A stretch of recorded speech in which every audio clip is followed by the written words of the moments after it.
Okay, so we are live. So welcome to another Run Wild with Us Storytellers Happy Hour. I'm Lisa Kastner, I'm the founder and executive editor of Running Wild Press. I am here with a bevy of just amazing storytellers. We're here with you live to tell some kind of BS story while we sit here. Some of us imbibe, some of us may not. It's all good. The whole bottom line is that it's a pretty much fun time we tell stories. So right now I'm going to ask for our amazing guests to introduce themselves. Beckett, if you would kindly introduce yourself.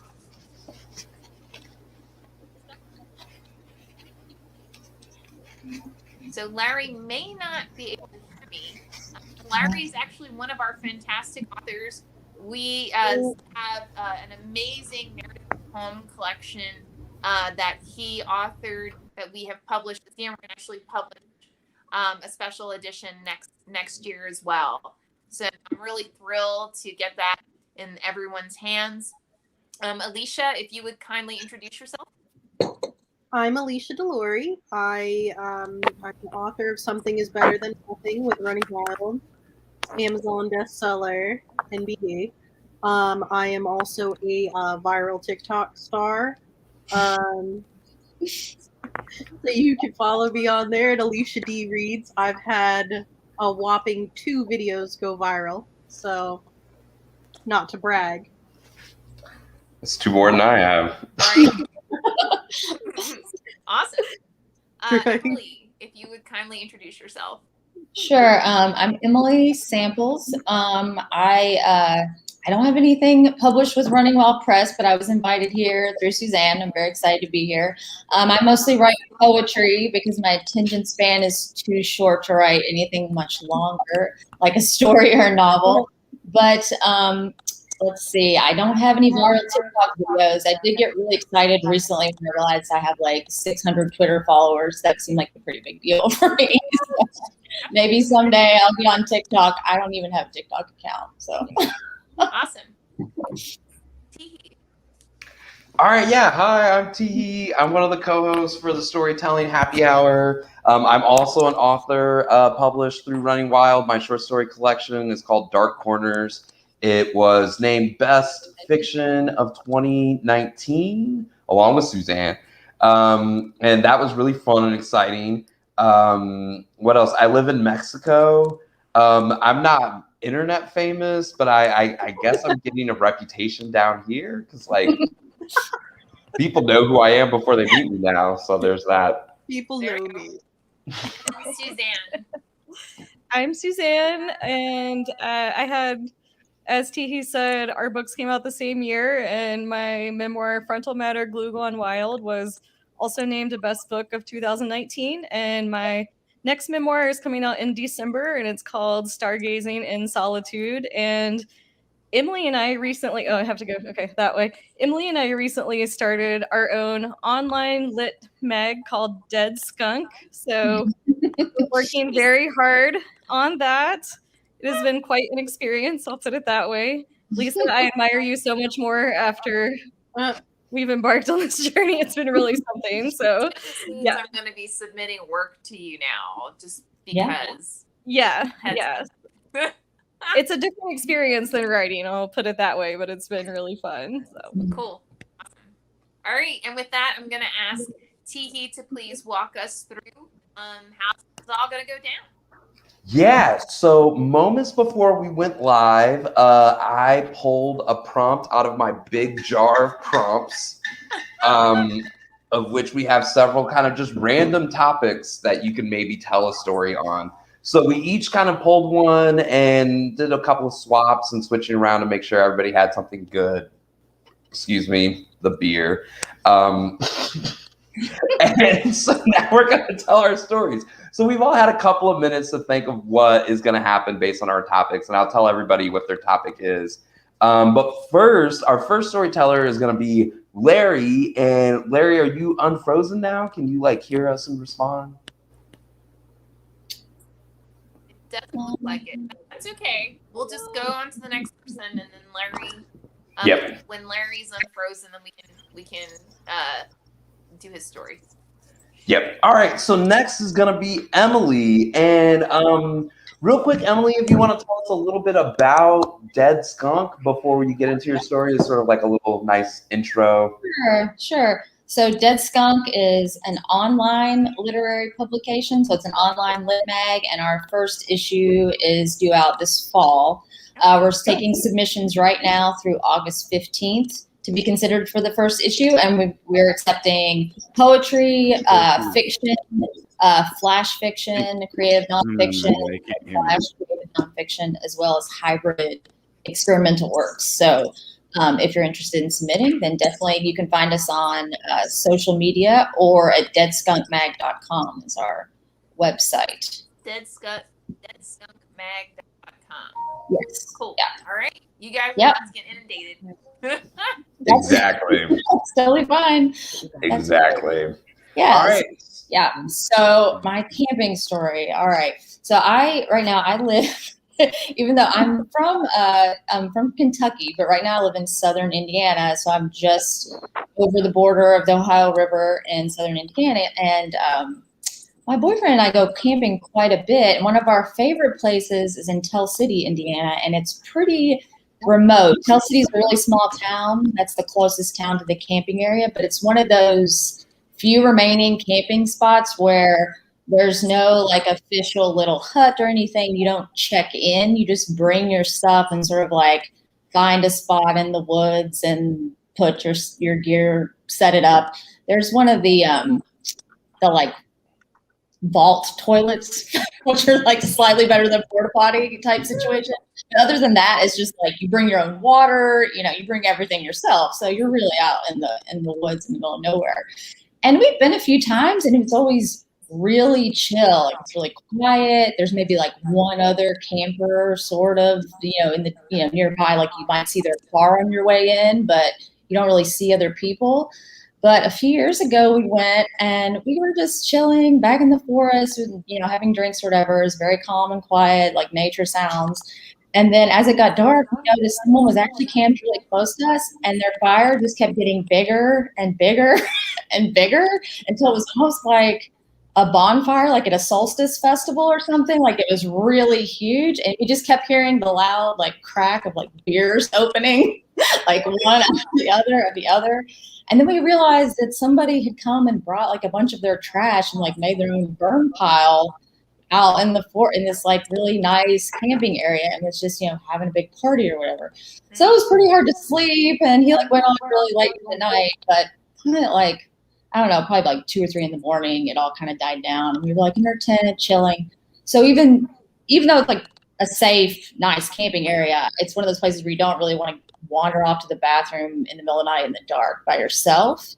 So I woke up my boyfriend and I was like, I'm gonna pee. So he like walked me to the porta potty thing, and then he had to go, and I was standing outside and it's completely dark, but I kept seeing this weird little red light in the distance. And I was like, that's weird. So then we finally get back to the tent, and I was like, I kept seeing this weird light. And he said, oh yeah, I think someone was watching us in the forest with night vision goggles. And I was just like, I was like, yeah, we're never coming back here ever again. Okay. That's the camping story. Doesn't bright light cancel out night vision goggles? Like it wouldn't. But I guess you weren't anywhere near the bonfire. No, yeah, you had like, it was a little ways of a walk, which is why I didn't want to go by myself back to the bed. So there was this one dude who was having huge fire times, like at one end of the camping area, but up near the bathrooms, apparently someone had like parked his truck and was like using night vision goggles. Yeah. No. Yeah. I have. So it's so funny, like in my area, all these people who are like getting close to retirement, or maybe not even anywhere close to retirement, but they're like, I'm going to retire early and I'm going to get like,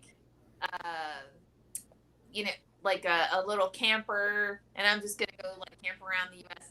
This doesn't make me want to do that. I'm just saying. No.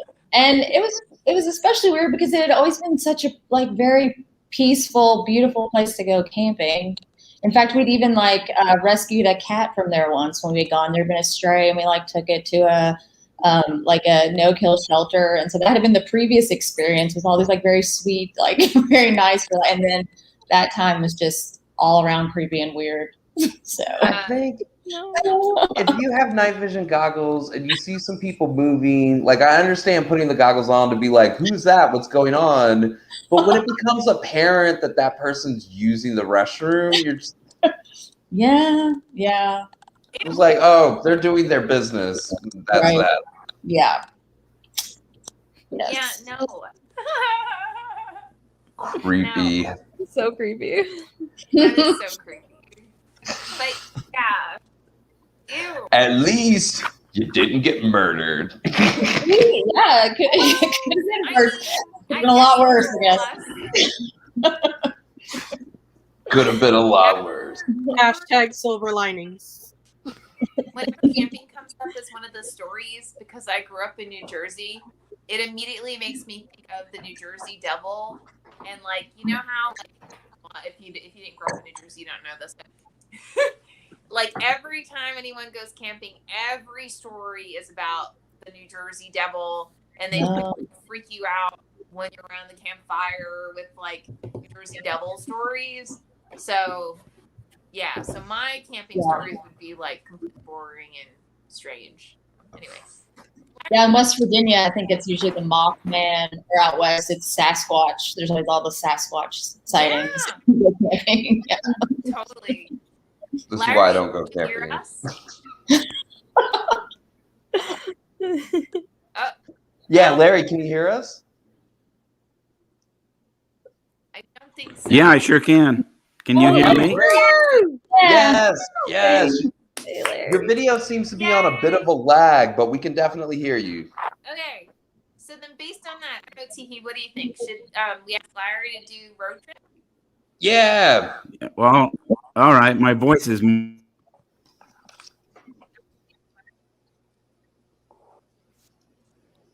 you hear us? You want me to roll on road trip? Yes, sir. Yeah. Yeah. Okay. So we got to remember that there were no road trips before On the Road Kerouac. Oh. Took those road trips with Neil Cassidy in the late 40s. Huh. And in a way, there was always this myth of the great American novel. How could you put all of them in a book? And Melville tried to do it by shrinking it down to the size of a whaling crew. He had one of everybody in there. And other people have tried and failed. Kerouac's method was to drive so fast across the country that it fused it all together into one place. Huh. And that was brilliant. And it inspired me. My book, American Cycle, opens and closes with one on up the East Coast and one on Route 66, Chicago to the ocean. In the 80s, I took road trips, and I've never done this. And I mean, in a driving coast, you really need to do it.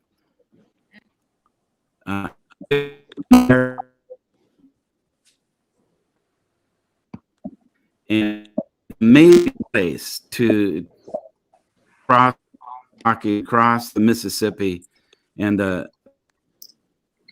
all the in the 80s. Just up a thought with this girl and songwriting partner, and his wife and his daughter were going to drive across country. And I said, yeah, I got nothing better to do. And hang out in Spoonful other end in New York City, go to their rehearsals and their sessions as he was joining the band. And now the thing that Kerouac is that there can be a road. Stories are like by writers to readers, but in the car, just whatever happens. It doesn't necessarily make sense. In this road trip, there's no story either, but things that, well, the daughter in the back, she was about 6 years old, and she was obsessed with the beautiful Danube Waltz by Strauss, and sang it quack, quack, quack, quack for 2,000 miles. Meanwhile, I was trying to class up the joint, and I'm in the back reading The Myth of Sisyphus by Albert Camus. And I still have the little journal that I would write a little 14-line journal entry in memory of the sonnet each night as we pulled into some motel. Also, the quotes from Camus that I liked during the day. Now, some kind of a cult connection between the things, and much like that, these days I'm writing a 10-sonnet sequence based on that road trip, Camus and all. Cool. Yeah. Nice. Great.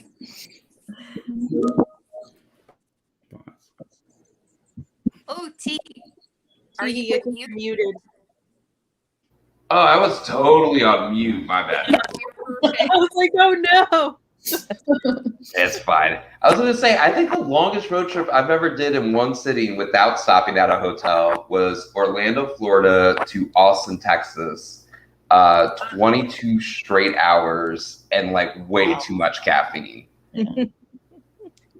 Like the longest road trip I've ever done with stock was from Philadelphia, Pennsylvania to Burbank, California when I moved across country.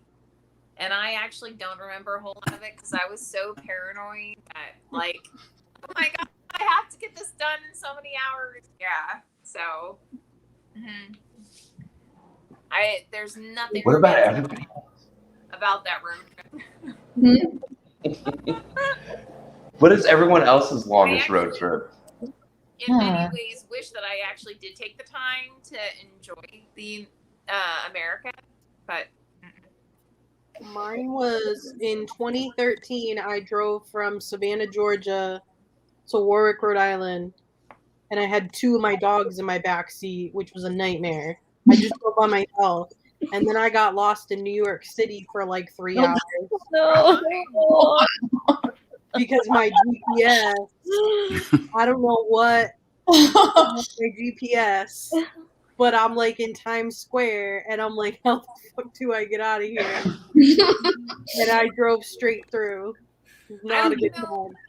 How do you even drive into Times Square? Like, here's where I don't know. Here's where I made a mistake. Here's where I messed up. I noticed that I kept hitting tolls, but I didn't have enough cash on me. And I was like, how many of these until, like, then I started to run out of money, and they give you the little ticket thing and you got to like mail it in. It's like, how many of these before I get a summons? They're like 3. Oh. And I in the GPS, I had it bypassing toll roads. But when you bypass toll roads I literally took 95 the whole way. When you start bypassing toll roads, I somehow ended up in Philadelphia, and then I don't know. But then I started seeing things I've only ever seen on TV, and I'm like, oh, there's the Brooklyn Bridge. Like, nice. I always wanted to I Mine think. was- Oh, Go sorry. ahead. Go ahead, Suzanne. 2 months ago from West Virginia to Washington, we did a big move across the country with 3 cats and a dog. So that was fun. Nice. Yeah. Waterloo, Iowa is a very hostile place. Sorry. Yes, I could have told you that. It was a very scary place. I do not wish to return there ever. That's all I can say. Agreed. I'm born and raised in Davenport, Iowa, so there's a couple of places like Waterloo. No, I Dubuque. don't know No. what is wrong with Waterloo. I didn't know anything about it, but we showed up and it was scary. Everyone was mean and hateful, and I don't know what was going on there. Yeah, but- my mom lives Just there. because? Oh, really? Do you get along with your mom or no? that's all you're gonna say. I'm gonna keep drinking. Okay, fair enough. Yeah. All good. I mean, not everybody is hateful, right? And Iowa. I was. Based Yeah. on the information that we're gathering, I'm inclined to draw some sort of correlation at the very least. Well, it has notably one of the best creative writing schools, MFAs ever, right? well, But so I always wanted to go there, but now I don't. I'm glad I didn't go. But It's not worth it. We're good enough at writing. It's fine. we're good enough I already. gotta Yeah. say, like, there's certain schools that like are historically, like, in the literary community, are deemed to be like the top of the. But if you think about people who've actually like done very well in writing, I don't know of very many that actually came from those schools. Oh. Just, an observation. But Interesting. Yeah. Okay. Yeah. Yeah. The Iowa Writers Workshop is in Iowa City, which actually is where I was born. I was born on the university campus. I didn't go anywhere else in Iowa, so I have no comment on any other city. Oh but- God, it's not scary. much better. Okay. I'm so sorry to tell you I that mean, it's like, not much better. Yeah, so I've heard it all, but yeah, it was just very hostile. I don't know what was going on, but I left when I was 17, and I have never been back. never been back. Okay, yeah. Not once. I'm 38, so 20 years. 20 while. years. wow. I don't know that I've ever been to Iowa other than driving through. So Like, you don't need to go to Iowa. You're fine. No, yeah. It's one of those. It's like if you want to hit up all 50 states, I guess. Right. Not if you must, but But if you want to pretend like you've been to Iowa, even though you've never been to Iowa, here's the thing: corn, cow dung smell everywhere, factory smells, flat land, boring, lots of white people. Like a those lot are of the people had six face things. tattoos as well. We noticed. Oh, really? I don't know if it was just Waterloo or what was going on, but the neck and What face were you hanging tattoos. out in Iowa? They all It was I like a Comfort Inn, I think. But yeah, I don't there we know. are. There we are. Yeah, just one Comfort Inn. So that's all I can speak for. But one Comfort Inn gas station nearby. A lot of face tattoos, neck tattoos. But that is my only experience. That's all I can speak for. But it was pretty Oh wild. my. I've always wanted to get a face tattoo, and that might be some like lingering Iowa Might be, yeah. energy. Probably where No. that inclination comes from. Yeah, I that's think yeah. for real. I have never had the desire for a face tattoo, and I grew up in one of the most dangerous cities in America. The fact That's that, true. like, that actually kind of frightens me. The fact that you're like, yeah, face tattoo. I really, the pandemic did a lot of things to a lot of us. No, I guess there are tasteful face tattoos. That's not what I'm talking about, though. Like, What? no, not what I mean. Okay, Suzanne, after this, you're gonna have to send us like what tasteful face tattoos look like, because I personally, I'm not familiar with that iteration, but I'm more than happy to see them. Okay, I'll see what I can find. You will not find them in Waterloo. I have a feeling, but Unmistreated. yeah. For the record, my plan for my face tattoo was very tasteful, and I can see that. Yeah, I trust Somebody you. thankfully talked me out of it, but I was dead set on it. I mean, I'll be honest. Like, I've always wanted like a sleeve, so or some, again, like I have tattoos all over my body. But because of my day job, I guess you could say, like they're intentionally in locations other than like this one, where you would not readily see them in a corporate environment. So I'm very, biased. That said, Tiki, what does a tasteful face tattoo like? It was like a compass with like this like abstract art lines coming down that kind of looked vaguely like a dream catcher as part of like my indigenous heritage. And the compass was also slightly abstracted. It was going to be from here down here. Sounds cool. I thought it was All going to right, look that nice. is kind of cool. We need to somehow figure this out in like I should get visually. Yeah, I should get a henna of one and just see what people think. Yeah, just try it out. Please. Yeah. You do that. I'll get the stick-on Mike Tyson on my face, There you go. Okay, and we'll just see how we feel about it. that is actually one of the images I have when someone mentions a face tattoo. I'm not saying I want a face tattoo, but I feel like I could pull that off if I wanted to. I think I can pull it off. I have the energy to pull off the Mike Tyson face tattoo. Okay, with that comment, I encourage anyone watching this, even if you're watching this in a recording, I would love your comments on Alicia and Teehee getting face tattoos and what you think tasteful would look like. That would be amazing. Like, definitely let us know. I mean, I think if it it's wouldn't look tasteful, like, let us know that too. So I think it's the final frontier in terms of tattoos. Tattoos have gotten like normally normalized, right? And there's not that much of a stigma anymore. Face tattoos are the last frontier. You're right. The final frontier of tattoos. I think I swear I heard someone recently that did get freckles tattooed on their face. Yeah, but that's more cosmetic, like the people Right. and the microblading and stuff. Oh, okay. I just knew that someone had done that. I'm sure you're right.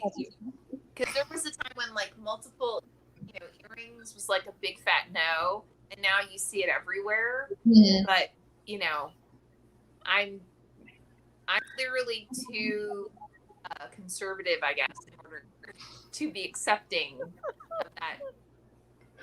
I will say everyone in my life tried to talk me out of a face tattoo, except for one person who Alicia knows because you've met him, Lesson. No one saw that coming. Lesson was the one person who talked me out of a face tattoo. On the easiest thing, which was just like, he's like, have you looked into international travel since you like to do that? Is it going to be more difficult with a face tattoo? And I was like, I should look that up. And then I was like, holy crap, it's really difficult. And then I was like, okay. That's what drew the line for you. You would, Yeah. oh, like culture-wise, you mean? Yeah. Oh, because I was like, well, security-wise, it would be easier to identify you with facial recognition, so you'd think they would like that. Yeah. No, there's lots of cases pre-pandemic of people like not being even allowed into countries like Japan or Turkey because of facial tattoos. And pretty much all of Asia. And I was like, I would like to go to Asia, so I'm gonna hold off on the face tattoo. Interesting. On that note, this is a harsh turn, or maybe it's not. I don't know. Maybe we just came up with a whole bunch of new prompts. I don't know. I know. Totally. Well, I mean, if you went to my high school, the tattoos and high school stories would veer in together because I went to a very interesting high school. Suzanne is up next with the high school story.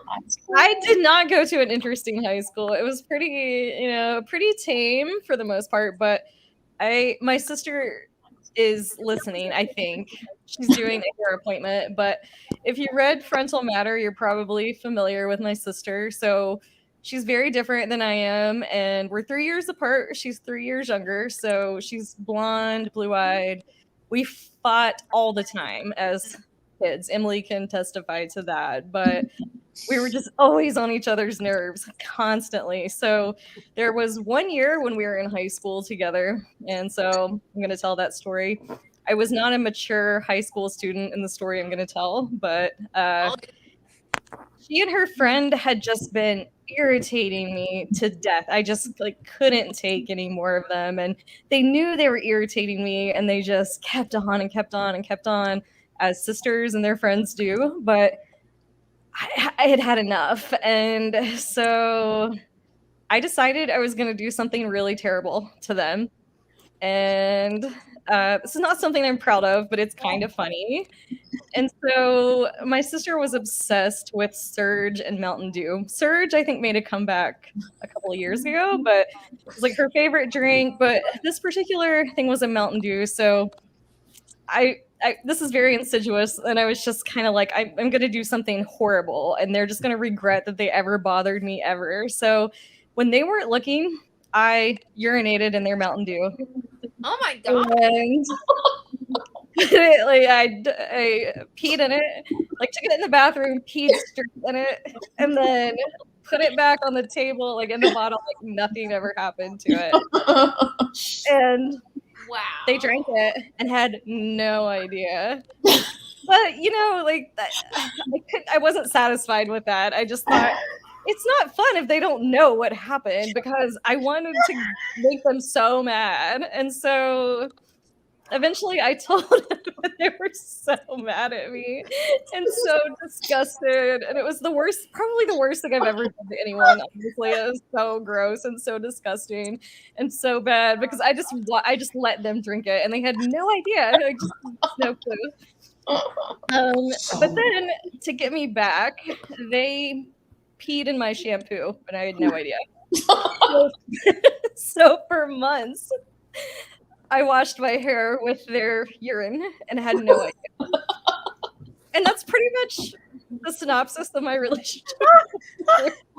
So I just need to comment. The second you said that you peed in their Surge, pretty much everyone who was watching left.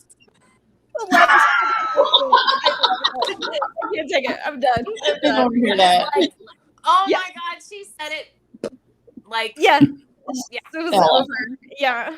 It's the worst thing I've ever done to anyone, I think. But I had just had enough. I was done. I was just done with him. What is the worst thing I can do? And that's the worst thing I could come up with. I mean, the fact that they couldn't tell really says something about Mountain Dew or Surge. Well, see, here comes a plethora of my questions. Yeah. Because, like, soda, you kind of expect to be cold, or at least colder than room temperature. And I know. urine is not that. No. I don't know, but Elaborate. I guess that's my question. It's more of a comment than a question, really. Yeah. I was manipulative about it and clever, and I didn't, put a whole bunch in there. It was just enough Okay. to, make it bad. You But empty out into Did you it. take it? no. Like, how did you? How did you? That answered a question of mine, too. Thanks. Yeah, it wasn't too much. Yeah. Just enough. Yeah. Just enough to upset you. Just enough to make them pissed off. Yeah. Just enough to make it really gross. Yeah, but yeah. It's pretty bad. love you so much, you have no idea. I just, like, in my mind, I was like, I hope she peed in it, but I was like, it's not gonna go that way. Like, only I think, like, It was that way. Yeah. and I was like, oh my god, she did it. Yeah. That's shocking. Also, the shampoo, like... That was pretty bad. Yeah. And now my sister's a hairstylist, so So imagine. I need to be curious about this. So, did it actually do anything to your hair? No, my hair was as healthy as totally fine. It's totally fine. So vibrant and voluminous. Think about this for a second. So you peed in their Surge, which then they peed in your shampoo. Yeah. So in some ways, you somehow peed in your own shampoo.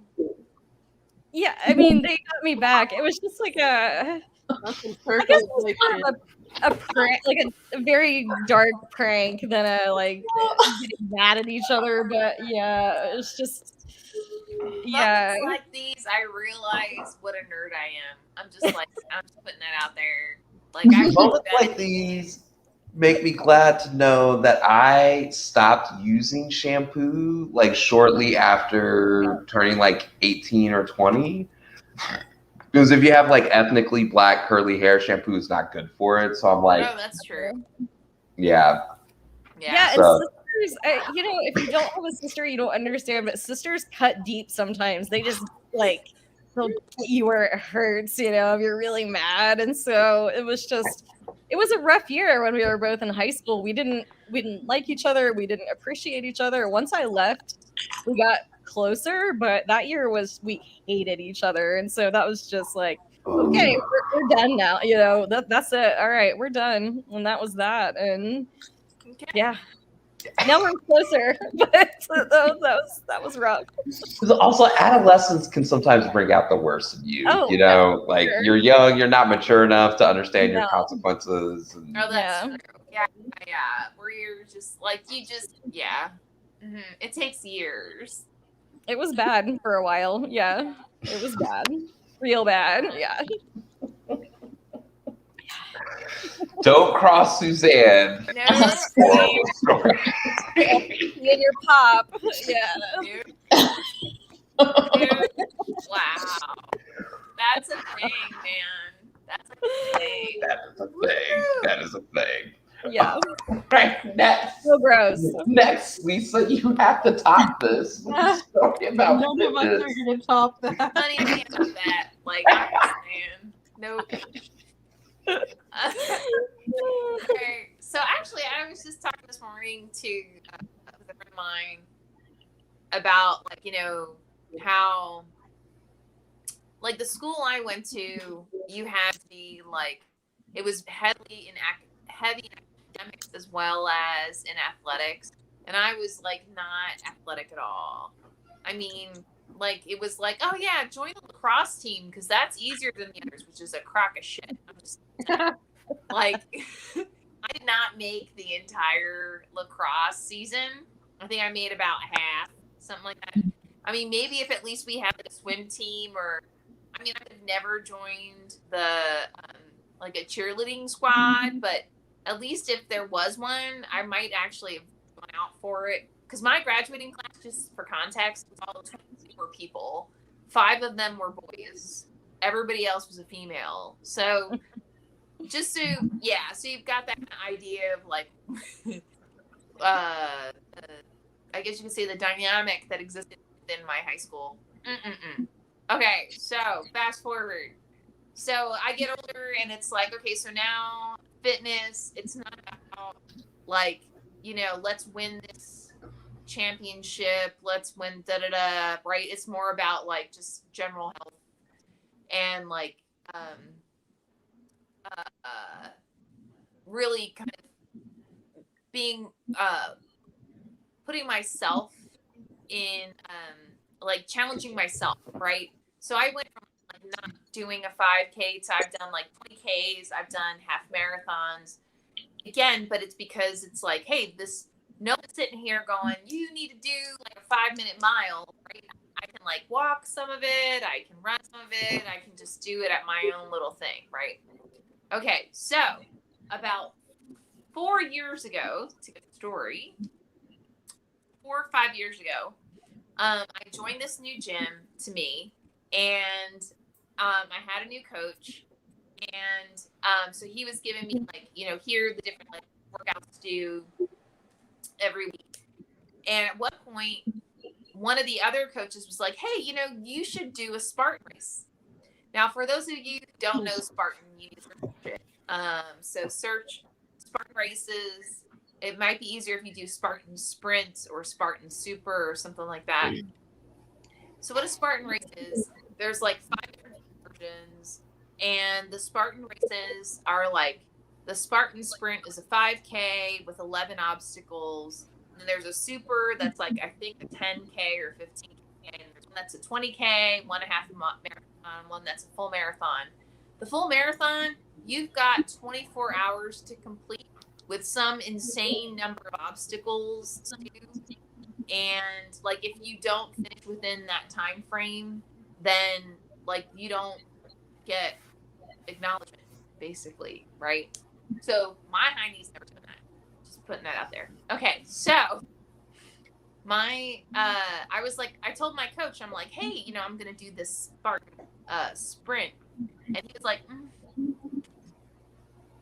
maybe. So I was like, okay, fine, right? I'm like, well, how about I train for whatever the next one is after the one that it was like a month from then, and then do that one. He was like, all right, fine. So I spend the next however long it was months, and you know, training for the Spartan Sprint, which was in the LA Stadium. It was 11 obstacles over 5K. And like I said, I've never done this before. So the way you train for it is they give you a set number of like specific workouts to do that kind of simulate similar motions that you would do during those 11 obstacles, right? So that when you get to something like, you know, a spear throw, your body's not going, what the F is this? I don't know how to do that, right? So I train, and you know, and I go, so I go to the stadium, the LA Stadium, and I'm there with my friends, and there's like, I think there's like 10 of us, right? And a couple of my friends, like, you know, we kind of train together, all that kind of thing. So I go, and you know, they have this thing where they're like, you know, okay, Spartans, you know, call, and it's like, right? So you're like, right. So you go, you start running, and I'm thinking, I'm like, okay, great, and I have no idea what the first obstacle is going to be.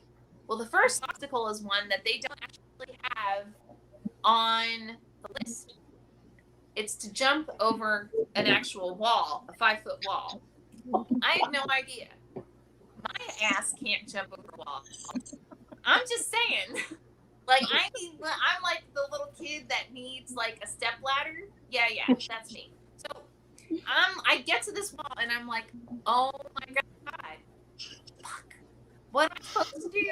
So I like go, and actually I go and I try 1, 2, 3, 4 times, and then finally someone comes behind me and is like, okay, she like pushes me over, which was great. It got me over, but what I literally ended up basically falling, and like just like falling, crashing, like effing up both my legs, and I'm like I have just spent, like, I am going to prove this. My trainer was kind of like, I don't know if this is a good idea for you, because also for context, I was like 50 pounds heavier than I am now at that time. So go on and get it.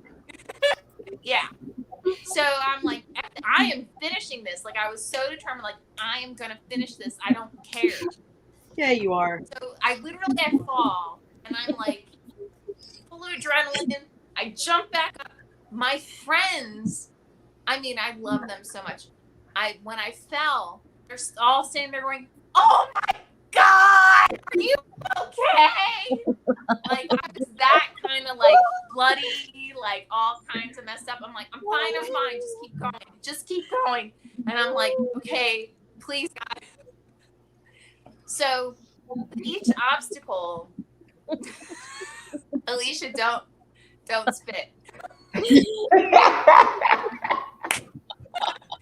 So with each obstacle, I'm all like, all right, so the one, honestly, he's the best trainer I've ever had, right? He's the best coach I've ever had. So his big,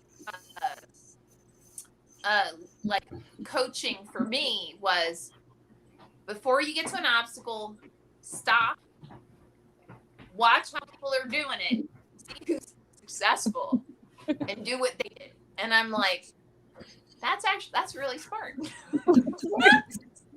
So I go and I do that like so for every single one. I'm like, all right, I'm gonna stop, and then see, and then I'll replicate what that person does, and then I'll do it. So there was more jumping over walls, just and thank God most of them were lower than that 5-foot wall. They were like 4 foot, so I could actually do it. But there was like, rings, going over with rings. There was spear throwing, all that stuff. If you don't actually finish it, what happens is you're supposed to do 15 burpees. So if anyone doesn't know burpees, I'm just saying, just go look it up, right? So I'm just thinking, I got to a point where I thought, I have been fucking doing this for I don't know how long, and I'm gonna goddamn finish it. I trained for this. I'm gonna get this fucking thing done. And got to a point where there's all these, like boxing, what do you call them? Like, bags, right? And I'm like, okay. So I'm like, please God, let these not be painful. So I go and I'm like, and I get through them all. And then I'm running, and next thing I know, all of a sudden there's this, like the finish line. And I literally was like, oh my God, I did it. And my whole crew was there waiting for me. And I mean, it was just like, it was the most euphoric moment. And I was like, I can't believe it. I actually did it. I actually finished. So that was my very first ever Spartan race. Since then, I think I've done 8 total. Wow. And now, mind you, when I say I finished 8, that means that I did a whole lot of burpees. I'm just saying.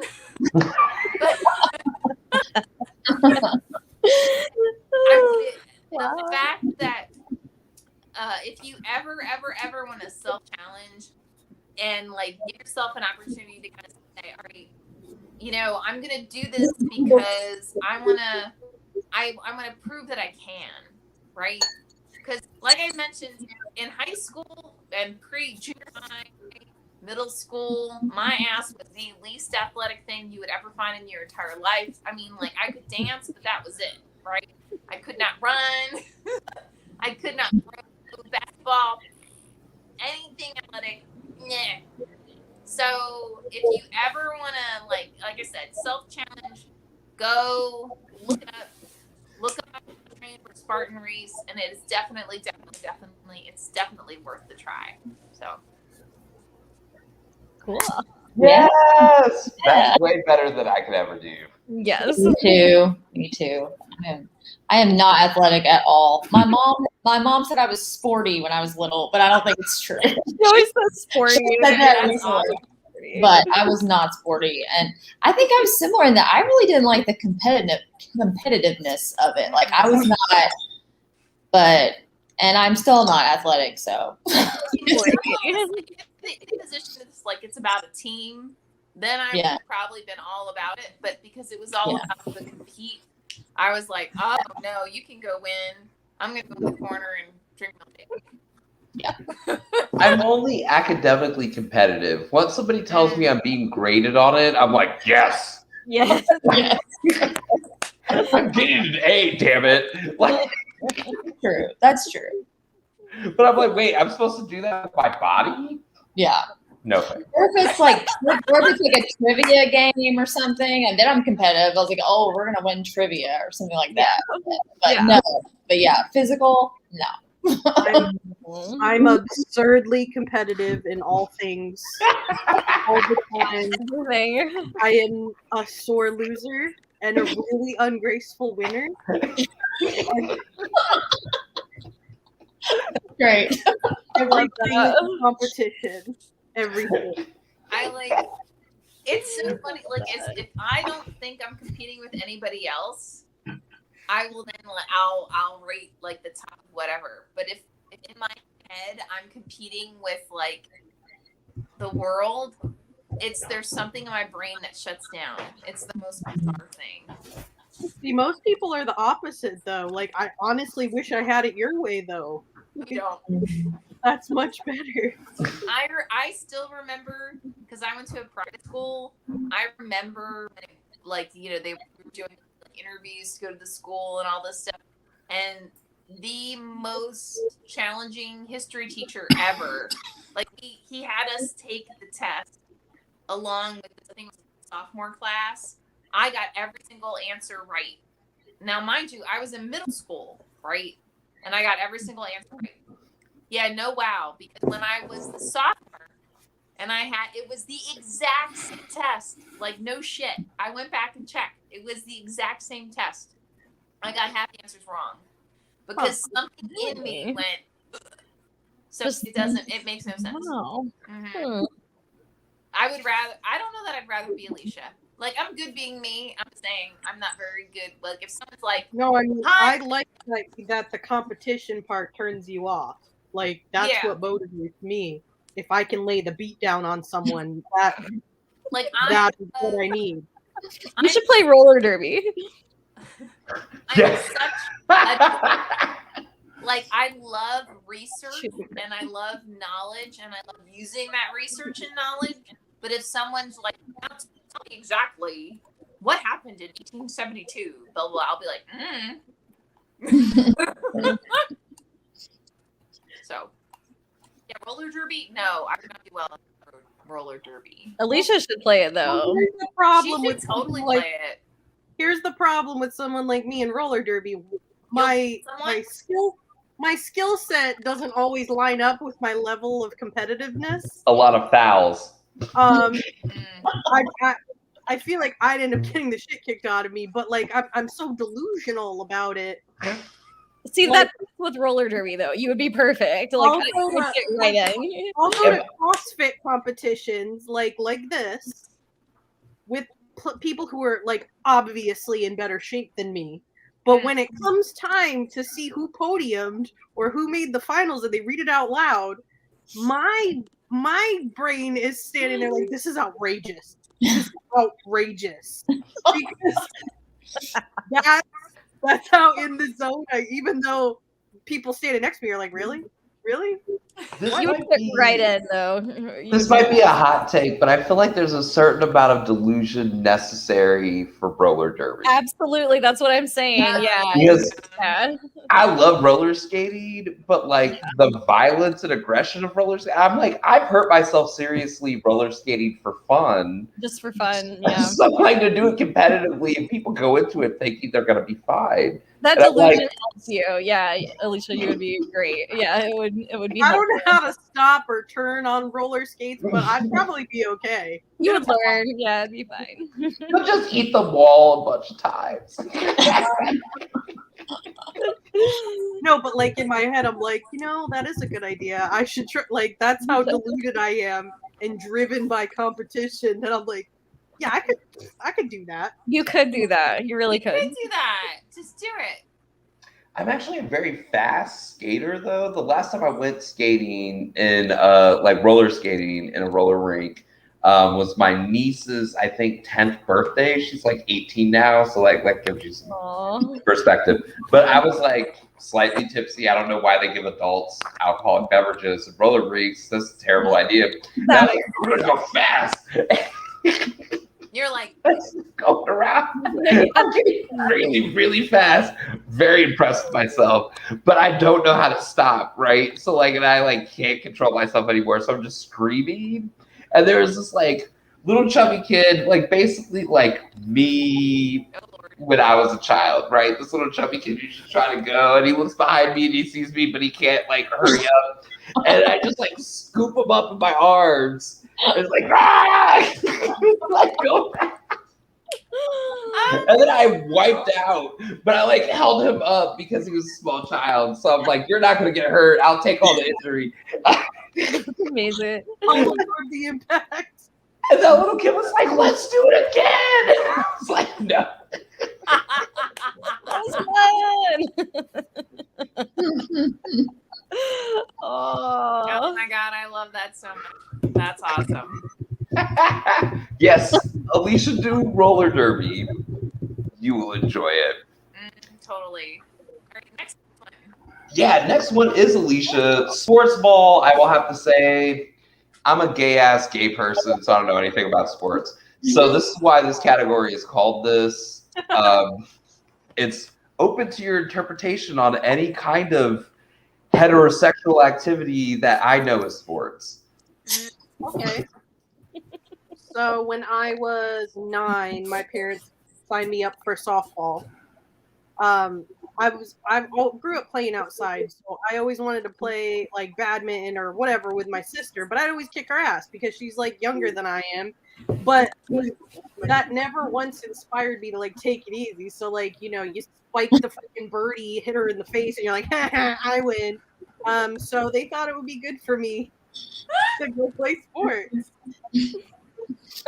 So what ended up happening was like, yeah, it was a good place to channel my competitive edge there. But also nobody taught me about gracious winning. Like we would have game nights with my mom and dad when we were little. We'd play like Uno and Sorry, but like my parents were it.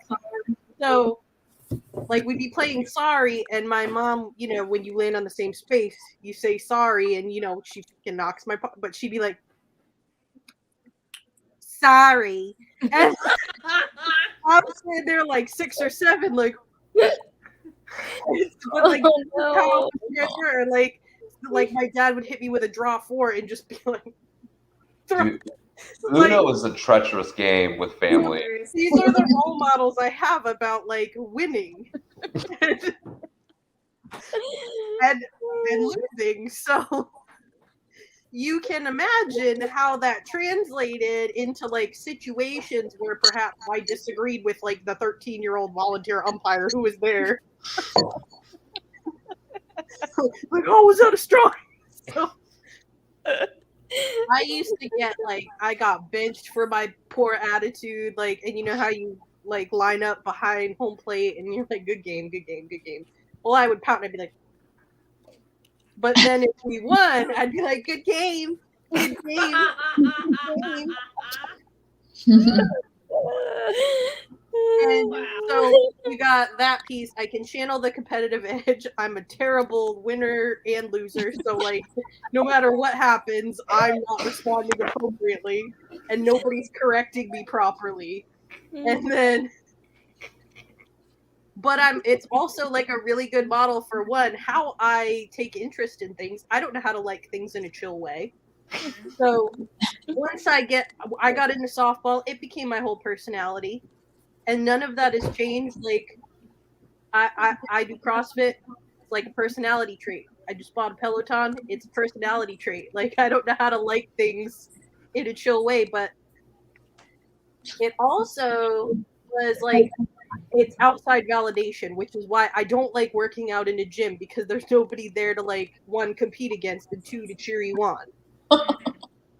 Which I didn't realize was the issue with like not staying fit growing up, because I was an athlete all through high school, and then in college I took up drinking instead. Because I didn't have anybody in the stands cheering me on, and it was club softball, so like who cares if you win or lose? And so then there was like this 10-year lag where I didn't do anything. And then I sat and I watched Chris and I were fighting one night, and I was hiding out in the bedroom, like pounding cookies and watching the Fittest on Earth documentary, which was like the CrossFit Games. And I'm sitting there and I'm watching them like lift weights like fast. And I'm sitting there and I'm like, I could do that. And so I was like, they compete against each other, and I went and I toured a gym. And so in a I don't know if any of you have ever been, but whatever. So there's a leaderboard in every CrossFit gym, and you put your times or your scores every class. And I'm like, I like that. I like that a lot. And then you have like your personal best board. And so that I started back in 2017, and I've done it consistently because I realized the only way to get me off my ass to do something is to compete with other people. And so, like, I'd be the person at the board at the end of class, and I'd be like, I beat her, and I beat her, and I beat her, and she didn't use the same amount of weight as I did, so it doesn't count. But also because I still crave external validation when a coach tells me they're proud of me, I pretty much well up with tears because I'm working something out in my head. So I did something. I got upside down on the wall, and one of the coaches was like, "I'm really proud of you, Alicia." I'm like, "Are you okay?" I'm like, "Yeah, I'm fine. I'm 30, but I'm fine." And so I get a lot out of sports. But yeah, terrible winner. I podiumed a couple years ago in CrossFit, and nobody heard the end of it. I did it when I got pregnant. And anytime someone would like catch an attitude with me, I'd be like, "How dare you? I am a decorated athlete. I am a bronze medalist in the Garage Girls tournament in the Athena division, which is like heavyweight division." But yeah. I don't know what any of that means. So in the Athena division, it means like you're in a women's division that's over 180 pounds. And So you mean like most women? Yeah, like normal looking women. Yeah. So I did that one summer. I went and like signed up for this competition in St. Simons, and I finished third. But I didn't hear them call my name because I was outside pouting because I thought I lost. So my friend comes running out. He's like, "Alicia, you won!" And I was eating hard-boiled eggs and like the guy back. I freaking swallowed a hard-boiled egg whole. I don't know how I survived. And then I threw like the rest of my food in the parking lot to go get my medal. So it was from like pouting all day, cursing in a corner, not wanting to take group photos with people. Again, I was 31. Running in and beaming with my little pack. They give you like a gift bag and like your medal, beaming on a little platform. Like, so happy. The worst thing you can do for a person like me is hand me a medal. Like, I won a bronze medal when I was a kid for softball, and my dad took it to work, and I have like this inflated sense of like what it means to win a medal. Like no one gives a shit. Like, but it means a lot to me. It's still hanging up in my office so I can see it every day.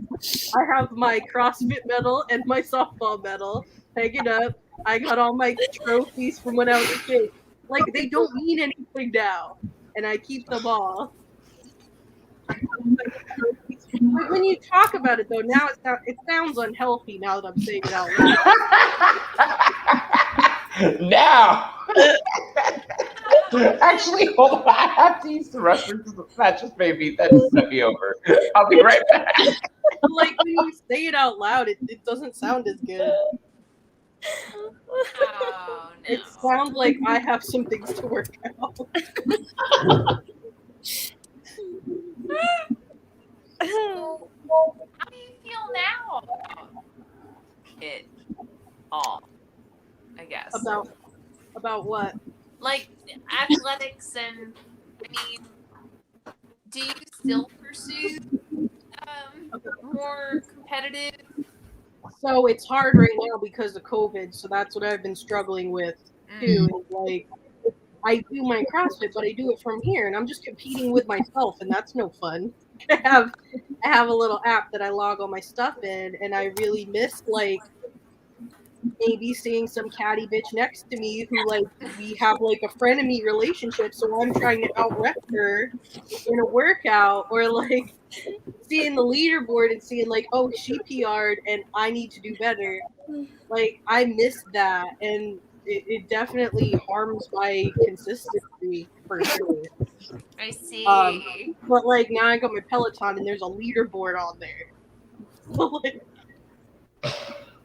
and everyone can see it and do well. Okay. Yeah, but like, now it sounds stupid when I say it out loud. Like, why do I even care about these things? No, I'll be honest though. I feel that way about my writing. I mean, you're talking about athletics, but I think all writers have an ego to some extent, so I identify with that on the level of my writing. It's kind of similar in that way, I think. Well, yeah, I mean, you have like a friend or a colleague who gets like a book deal or something, and you're like, Yeah. I'm really happy for them, but also not very. But also not really. Yeah, you're like, but maybe I deserve that. Like, I was so proud of Teehee when he got Best of 2019, but also I stared into the abyss for a little while wondering what I was doing with my life. Right. Yeah. I have a similar thing here in Puerto Vallarta with some of my group of friends who just, I mean, this comes to no surprise. They're just very promiscuous. I'm a very promiscuous person too. And then I'm like, oh, they had sex tonight. I didn't have sex tonight. Yeah, what happened there? Why not? That's not What is wrong with me? What am I doing wrong? Good for them, but But also, last time you had the bar story where the date you went on didn't have the same Yeah, opportunity. he was not having sex with anyone at the bar. And you I had have not been back to that bar. Yeah. No, I haven't. Yeah. it's all about being a graceful loser and winner. It's hard. Yes. It's rough out there. Yeah. It really is. Weirdest thing, I did go back to that bar You just did? randomly because it was raining and I wanted to get out of the rain.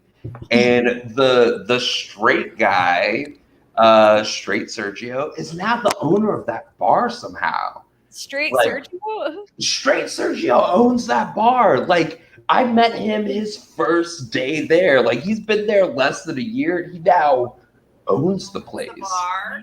Oh my. And like, I tried to talk to him a little bit. He was like, "Yeah, I don't really need to fuck people at this bar anymore. I'm the owner." So things completely changed because of that? He Or- fucked his way to the top somehow. Okay. Oh. Sergio. Wow. I don't know if I like this. I don't I either. know. I don't know. It feels weird. It feels It's weird. It does It's feel weird. Yeah. It's like, I don't think you should be allowed that amount of power. No. Yeah. Oh no. Under new management. See? I think you are the only one left. I am the closer. I'm You so are the scared. closer. Like I'm so scared. But go ahead. All right, so this ironically is a story that takes place in Iowa. I was a teenager, so this could have easily also been a high school story because I was in high school. I worked at this pizza place. I was 16, and I fucking hated Iowa. My family had been trying to move out and move to Georgia for like 4 years at this point. Every summer we tried to figure it out. Every summer it didn't work for a variety of crazy different reasons. And I was just really frustrated. So at 16, I had started smoking semi-regularly.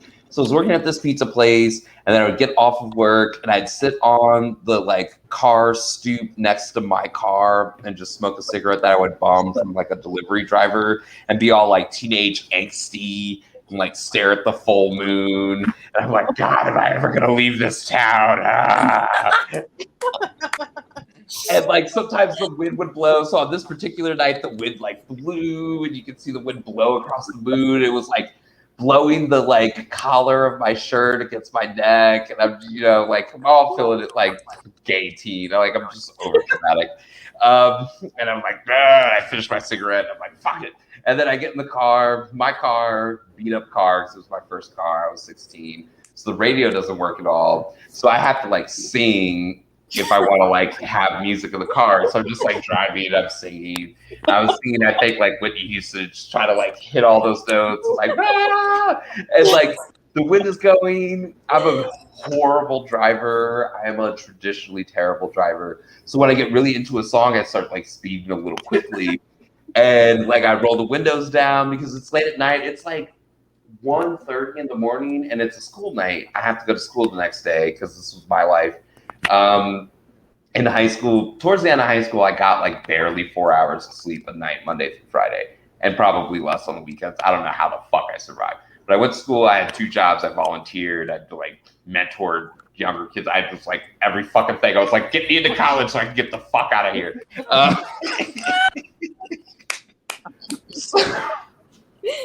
I'm driving home, I'm singing, the wind is blowing through the car, and my collar keeps slapping my neck, but I don't think anything of it. I'm just like really getting into Whitney Houston.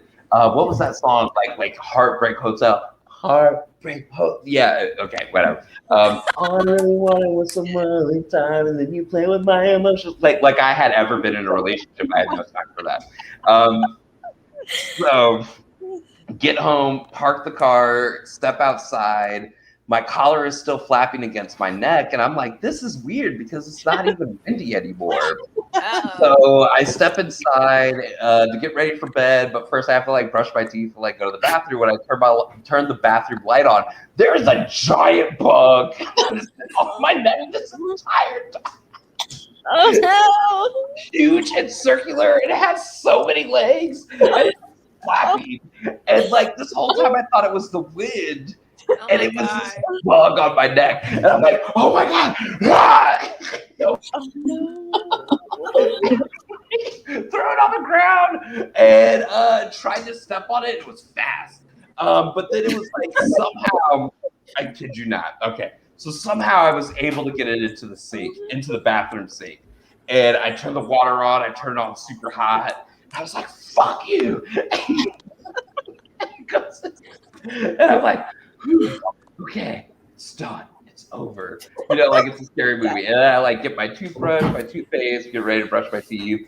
And it crawls out of the sink while I'm brushing my teeth. No. I grab a bunch of toilet paper. I grab this thing, wrap it up, squeeze it, and throw it in the toilet and flush the toilet. And literally, even though no one was there, but literally, I was like, "See you in hell, bitch!" It's like super dramatic for no reason.